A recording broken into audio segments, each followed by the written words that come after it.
चंडीगढ़ में हरियाणा मंत्रिमंडल की मीटिंग हो चुकी है। इस बैठक में कई सारे अहम फैसले लिए गए हैं और खुद मुख्यमंत्री मनोहर लाल ने इस फैसलों के बारे में विस्तार से बताया भी है। पुलिस पुरस्कारों के लिए एसएमपी को मंजूरी दी है। एचएसजीपीसी अधिनियम 2023 को मंजूरी दी है। इस वक्त की बड़ी खबर सामने आई है।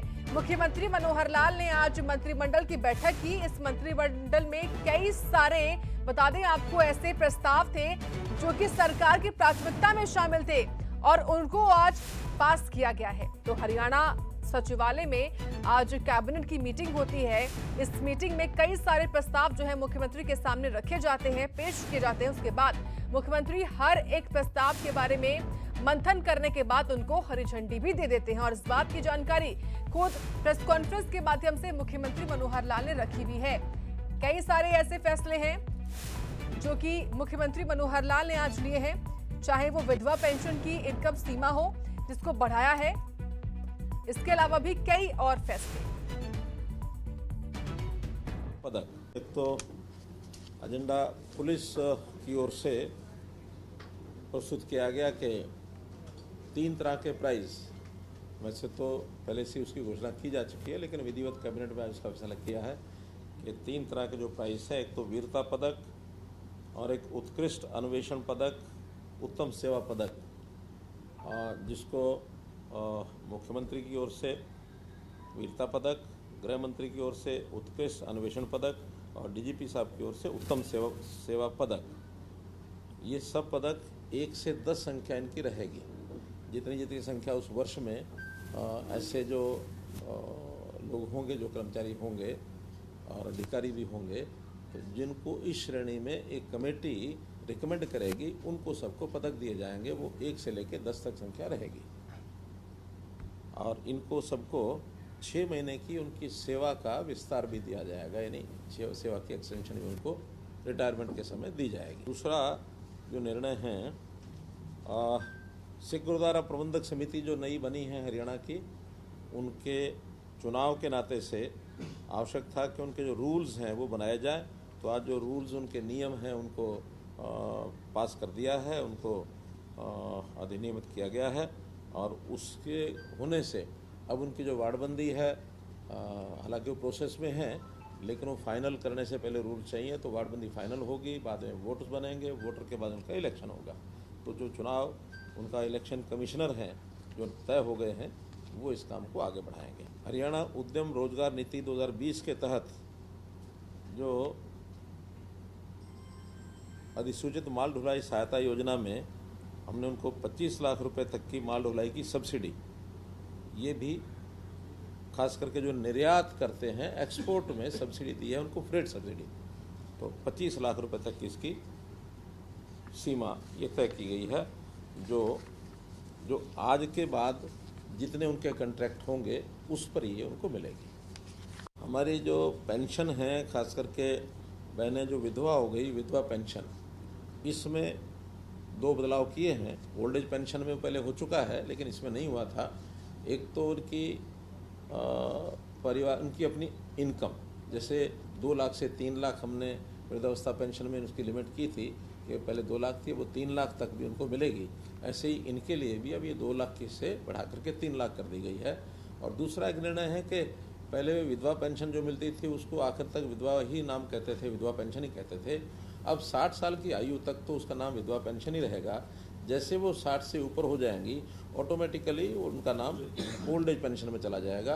अब उनका पेंशन वही है, बाकी सब चीज़ें वही है, केवल नॉमेनक्लेचर में बदल हो जाएगा। संख्या में कुछ ओल्ड एज पेंशन की संख्या बढ़ जाएगी और जो विधवा पेंशन उसकी संख्या भी कम हो जाएगी। उनका ऑटोमेटिक ट्रांसफ़र होने का ये।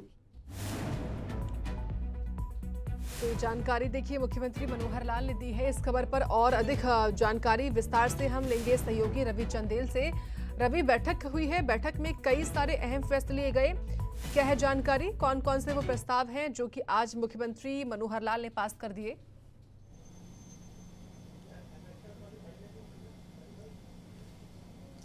देखिए, मुख्यमंत्री मनोहर लाल की अध्यक्षता में कैबिनेट की मीटिंग जो है वो लगभग 3 घंटे ये मीटिंग चली और इस मीटिंग में लगभग कुल 14 एजेंडे जो हैं वो रखे गए। खासतौर पे यदि हम जिक्र करें जिस तरीके से पुलिस विभाग द्वारा जो है वो एक एजेंडा रखा गया था कि जो उत्कृष्ट कार्य करने वाले पुलिसकर्मी हैं उनको जो है वो अवार्ड से शोभित किया जाए, तो उसके मद्देनज़र एक बड़ी पहल जो है वो मनोहर सरकार द्वारा की गई है। अब पुलिस विभाग के अंदर जो है वो 3 कैटेगरीज के अंदर जो है वो सालाना जो है वो पुरस्कार दिए जाएंगे। पहली कैटेगरी होगी वीरता पुरस्कार। इस वीरता पुरस्कार को जो है वो खुद मुख्यमंत्री जो है वो पुलिसकर्मियों को देंगे। उसके बाद उत्कृष्ट अन्वेषण पदक, इस पदक को जो है वो गृह मंत्री अनिल विज देंगे। तो वही उत्तम सेवा पदक जो है उस पदक को जो है वो डीजीपी जो है वो उस पदक को जो है वो जाहिर तौर पर पुलिसकर्मियों को देते हुए नजर आएंगे। साफ तौर पर बात ये रहेगी कि पूरी जिन पुलिसकर्मियों को जो है ये पदक जो है उनको सुशोभित किया जाएगा, उनकी जो सेवावृत्ति है उस सेवावृत्ति के अंदर जो है वो 6 महीने की एड ऑन सर्विस जो है वो की जाएगी। इसके अलावा यदि हम विधवा पेंशन्स का जिक्र करें तो विधवा पेंशन्स को लेकर जो आय, वार्षिक आय जो की सीमा जो 2 लाख रुपए रखी गई थी, अब उसकी सीमा को जो है वो 3 लाख रुपए तक बढ़ा दिया गया है। और साथ ही साथ 60 साल की आयु के बाद जो है वो विधवा पेंशन जो विधवा के रूप में ले रही थी उनका नाम जो है वो ऑटोमेटिकली जो है वो ओल्ड एज पेंशन में जो है वो शामिल हो जाएगा। इसके अलावा यदि हम जिक्र करें हरियाणा सिख गुरुद्वारा मैनेजमेंट कमेटी के चुनाव जो है वो होने थे, तो उसको लेकर जो थे नियम, एक पैमाना जो था वो बनाना था, तो उसको लेकर भी आज जो है वो मंजूरी मिल गई है। इसके अलावा पब्लिक हेल्थ डिपार्टमेंट का यदि हम जिक्र करें, पब्लिक हेल्थ डिपार्टमेंट की ओर से जितने भी बिल्स हैं, चाहे वो सीवेज का बिल है, बिजली का बिल है, माफ़ कीजिएगा पानी का बिल है, या फिर कुछ अन्य चाहे door to door collection, garbage collection का मटेरियल हो, तो उसको जो है वो अब सेल्फ हेल्प ग्रुप को जो है वो ये कार्य जो है वो सौंपा गया है।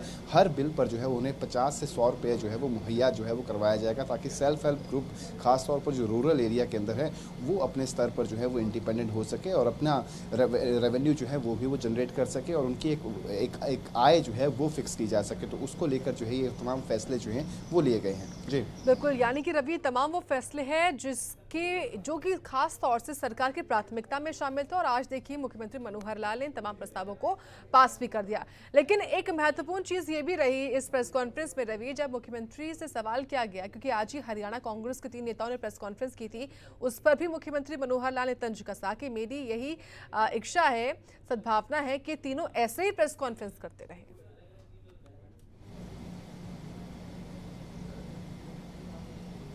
देखिए, आज का यदि हम जिक्र करें तो आज जो है वो काफ़ी महत्वपूर्ण एक तरीके से प्रेस वार्ता जो थी वो कांग्रेस के 3 वरिष्ठ नेताओं द्वारा की गई। खासतौर पर रणदीप सुरजेवाला, कुमारी शैलजा और किरण चौधरी, तीनों ही नेताओं द्वारा जो है वो गठबंधन सरकार पर जो है वो बेरोजगारी को लेकर जो है वो खास तौर पर जो है वो हमला बोला गया। तो उसके जवाब में मुख्यमंत्री मनोहर लाल ने साफ किया कि मेरी यही सद्भावना है और मेरी यही इच्छा है कि वो इसी तरीके से सरकार से जो है वो सवाल पूछते रहे। खासतौर पर उन्होंने तंज भरे लहजे में ये ज़रूर कहा कि जिस तरीके से वो बेरोजगारी को लेकर जो सवाल पूछ रहे हैं उनसे मैं ये पूछना चाहूँगा कि हमारी सरकार ने जो है वो लगभग 1,80,000 रोज़गार देने का जो है वो काम किया है और इनकी सरकार के कार्यकाल के दौरान मात्र 60,000 जो है वो रोज़गार दिए गए हैं। तो ऐसी स्थिति के अंदर ये सवाल जब ये सरकार से पूछते हैं तो उन्हें भी अपने गिरेबान में जो है वो झांकना चाहिए और ये देखना चाहिए कि उनके समय में, उनके कार्यकाल के दौरान कितना रोज़गार और ख़ासतौर पर कितनी सरकारी नौकरी जो थी वो कांग्रेस ने दी थी। तो उस पर जो है वो मुख्यमंत्री ने तंज जो है वो कसा है। जी ठीक है रवि चंदेल, शुक्रिया आपका विस्तार से बताने के लिए इन तमाम फैसलों के बारे में जो कि आज मुख्यमंत्री मनोहर लाल ने लिए हैं अपनी बैठक में।